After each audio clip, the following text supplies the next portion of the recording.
Friends, LGR study के YouTube channel में आप सभी का स्वागत है। दोस्तों, इस वीडियो सीरीज में हम आप लोगों को 12th बोर्ड एग्जाम के बेहतर तैयारी के लिए गृह विज्ञान के 500 अति महत्वपूर्ण ऑब्जेक्टिव प्रश्न का तैयारी करवाने वाले हैं। और अगर आप इस सीरीज के सभी प्रश्न का तैयारी कर लेते हैं तो मैं आपको 100% गारंटी देती हूँ कि एग्ज़ाम में आपका एक भी प्रश्न नहीं छूटेगा। तो मैं आशा करती हूँ कि आप लोग इस सभी प्रश्न का तैयारी ज़रूर करेंगे। और आप लोग को बता दें कि यह इस वीडियो सीरीज का 5 नंबर वीडियो है। इससे पहले हम 4 वीडियो अपलोड कर चुके हैं। अगर आप नहीं देखे हैं तो आप इस चैनल के प्ले लिस्ट में जाकर देख सकते हैं। तो चलिए शुरू करते हैं आज का पहला प्रश्न। आज का पहला प्रश्न है, विटामिन डी की कमी से कौन सी बीमारी होती है? स्कर्वी, एनीमिया, रिकेट्स या बैरी।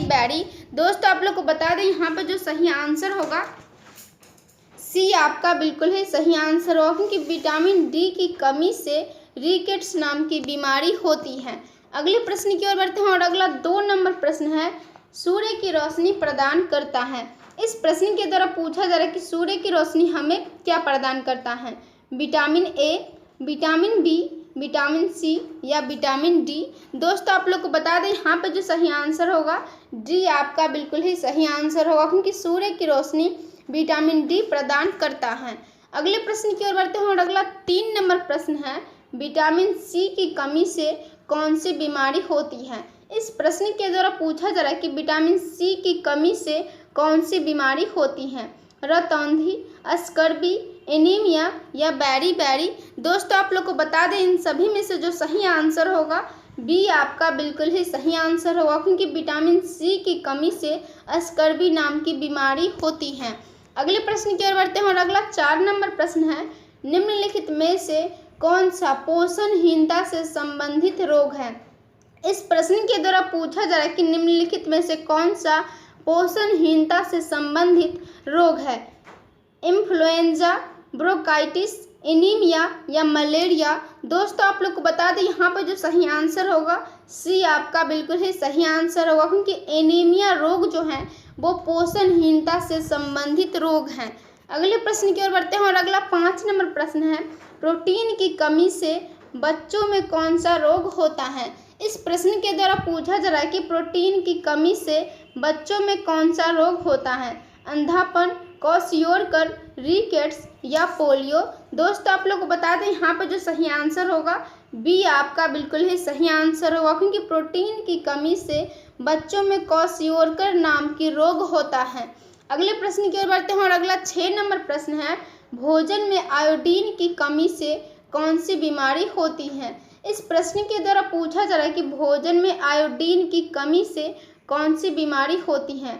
स्कर्वी, घेघा रोग यानी गलकंठ, रतौंधी या रिकेट्स। दोस्तों, आप लोग को बता दें इन सभी में से जो सही आंसर होगा बी आपका बिल्कुल ही सही आंसर होगा, क्योंकि भोजन में आयोडीन की कमी से घेघा रोग यानी गलकंठ की बीमारी होती है। अगले प्रश्न की ओर बढ़ते हैं और अगला 7 नंबर प्रश्न है, नियासिन की कमी से कौन सा रोग होता है? इस प्रश्न के द्वारा पूछा जा रहा है कि नियासिन की कमी से कौन सा रोग होता है? एनीमिया, बैरी, पेलाग्रा या इनमें से कोई नहीं।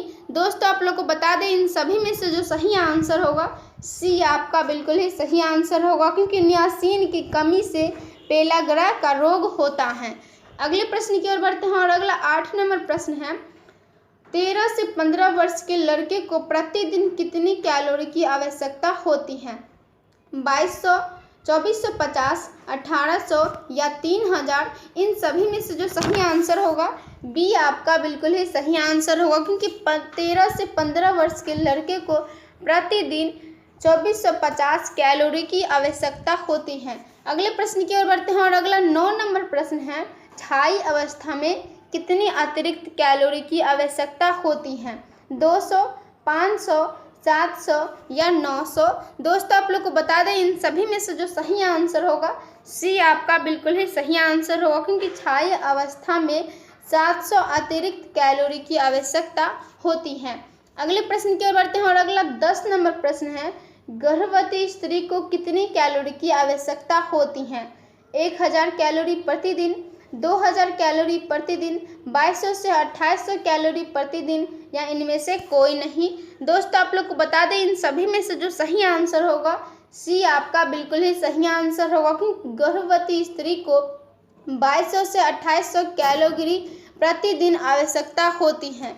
अगले प्रश्न की ओर बढ़ते हैं और अगला 11 नंबर प्रश्न है, एक दूध पिलाने वाली माता को पहले 6 महीने प्रतिदिन के आहार में कितना अतिरिक्त प्रोटीन देना चाहिए।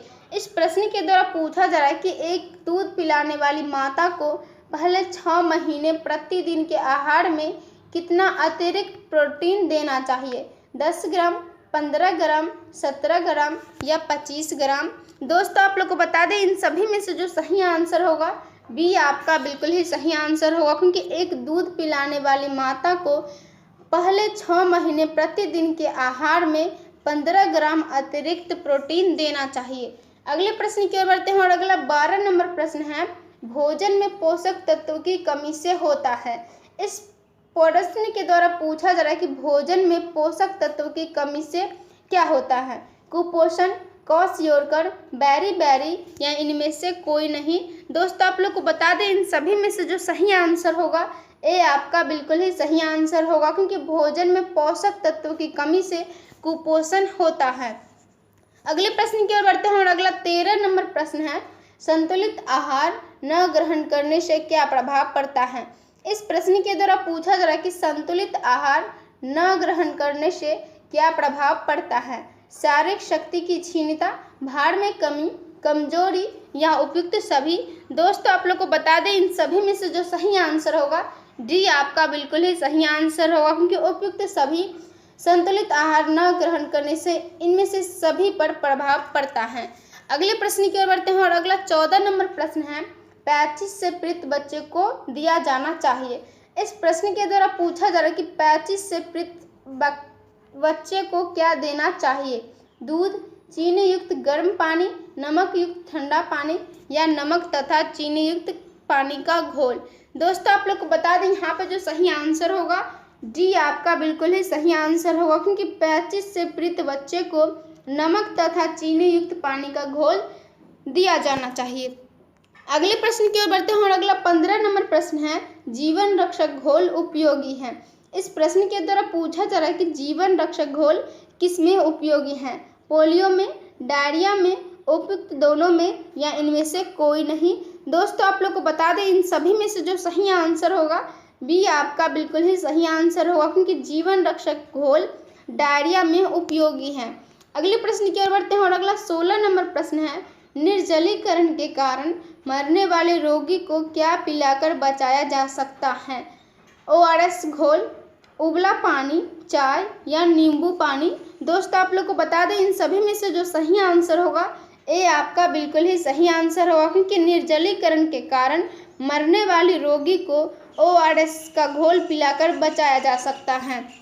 अगले प्रश्न की ओर बढ़ते हैं और अगला 17 नंबर प्रश्न है, निम्नलिखित में से कौन वायु द्वारा संवाहित रोग नहीं है। इस प्रश्न के द्वारा पूछा जा रहा है कि निम्नलिखित में से कौन वायु द्वारा संवाहित रोग नहीं है। खसरा, इन्फ्लुएंजा, निमोनिया या अतिसार। दोस्तों आप लोग को बता दें इन सभी में से जो सही आंसर होगा डी आपका बिल्कुल ही सही आंसर होगा, क्योंकि अतिसार रोग जो हैं वो वायु द्वारा संवाहित रोग नहीं है। अगले प्रश्न की ओर बढ़ते हैं और अगला 18 नंबर प्रश्न है, एड्स फैलता है। इस प्रश्न के द्वारा पूछा जा रहा है कि एड्स किससे फैलता है। हाथ मिलाने से, साथ साथ खेलने से, संक्रमित सुइयों से या जल तथा भोजन से। इन सभी में से जो सही आंसर होगा सी आपका बिल्कुल ही सही आंसर होगा, क्योंकि एड्स नाम की बीमारी संक्रमित सुइयों से फैलता है। अगले प्रश्न की ओर बढ़ते हैं और अगला 19 नंबर प्रश्न है, उच्च तापमान तथा त्वचा पर लाल दाने किस रोग का लक्षण है। तपेदिक, टेटनस, खसरा या गोलगुंटू। दोस्तों आप लोग को बता दें यहाँ पर जो सही आंसर होगा सी आपका बिल्कुल ही सही आंसर होगा, क्योंकि उच्च तापमान तथा त्वचा पर लाल दाने खसरा रोग का लक्षण है। अगले प्रश्न की ओर बढ़ते हैं और अगला 20 नंबर प्रश्न है, किस बीमारी में 104 से 105 डिग्री फ़ारेनहाइट तक तीव्र ज्वर रहता है। क्षय रोग, टेटनस, खसरा या हैजा। इन सभी में से जो सही आंसर होगा बी आपका बिल्कुल ही सही आंसर होगा, क्योंकि टेटनस रोग में की बीमारी से 104 से 105 डिग्री फ़ारेनहाइट तक तीव्र ज्वर रहता है। अगले प्रश्न की ओर बढ़ते हैं और अगला 21 नंबर प्रश्न है, क्षय रोग के लक्षण हैं। इस प्रश्न के द्वारा पूछा जा रहा है कि क्षय रोग के क्या लक्षण हैं। लगातार सूखी खांसी होना, 90 से 100 डिग्री तक ज्वर रहना, छाती में दर्द होना या उपयुक्त सभी। इन सभी में से जो सही आंसर होगा डी आपका बिल्कुल ही सही आंसर होगा, क्योंकि उपयुक्त सभी क्षय रोग के लक्षण हैं। अगले प्रश्न की ओर बढ़ते हैं और अगला 22 नंबर प्रश्न है, निम्नलिखित में कौन सा रोग इलेक्ट्रोडीरियन टेटनाई नामक बैक्टीरिया द्वारा उत्पन्न होता है। निमोनिया, खसरा, टिटनस या पोलियो। इन सभी में से जो सही आंसर होगा सी आपका बिल्कुल ही सही आंसर होगा, क्योंकि टिटनस रोग क्लोस्ट्रीडियम टेटनाई नामक बैक्टीरिया द्वारा उत्पन्न होता है। अगले प्रश्न की ओर बढ़ते हैं और अगला 23 नंबर प्रश्न है, किस जीवाणु के संक्रमण से कुकुर खांसी रोग होता है। इस प्रश्न के द्वारा पूछा जा रहा है कि किस जीवाणु के संक्रमण से कुकुर खांसी रोग होता है। दोस्तों आप लोग को बता दें, यहाँ पर जो सही आंसर होगा ए आपका बिल्कुल ही सही आंसर होगा, क्योंकि बैसिलस परट्यूसिस जीवाणु के संक्रमण से कुकुर खांसी रोग होता है। अगले प्रश्न की ओर बढ़ते हैं और अगला 24 नंबर प्रश्न है, कोटिनेबैक्टीरियम डिप्थीरिया नामक जीवाणु से कौन सा रोग फैलता है। खसरा, गला घोंटू, हैजा या पैचिस। इन सभी में से जो सही आंसर होगा बी आपका बिल्कुल ही सही आंसर होगा, क्योंकि कोटिनेबैक्टीरियम डिप्थीरिया नामक जीवाणु से गला घोंटू नाम की रोग फैलता है। अगले प्रश्न की ओर बढ़ते हैं और अगला 25 नंबर प्रश्न है, विब्रियो कोमा नामक जीवाणु से कौन सा रोग होता है। निमोनिया, हैजा, प्लेग या खुजली। इन सभी में से जो सही आंसर होगा बी आपका बिल्कुल ही सही आंसर होगा, क्योंकि विब्रियो कोमा नामक जीवाणु से हैजा रोग होता है। तो दोस्तों आज के लिए इतना ही रखते हैं। आज का वीडियो कैसा लगा कमेंट के माध्यम से ज़रूर बताइए, और जितने भी लोग LGR स्टडी ऐप डाउनलोड नहीं किए हैं तो ज़रूर डाउनलोड कर लीजिए, क्योंकि इस ऐप में आपको सभी विषय का VBI ऑब्जेक्टिव क्वेश्चन का PDF, VBI सब्जेक्टिव क्वेश्चन का PDF, quick revision notes, model paper का PDF, क्लास नोट एवं ऑनलाइन टेस्ट की भी सुविधा है। तो मिलेंगे अगले वीडियो में, तब तक अपना ख्याल रखिए और LGR स्टडी देखते रहिए।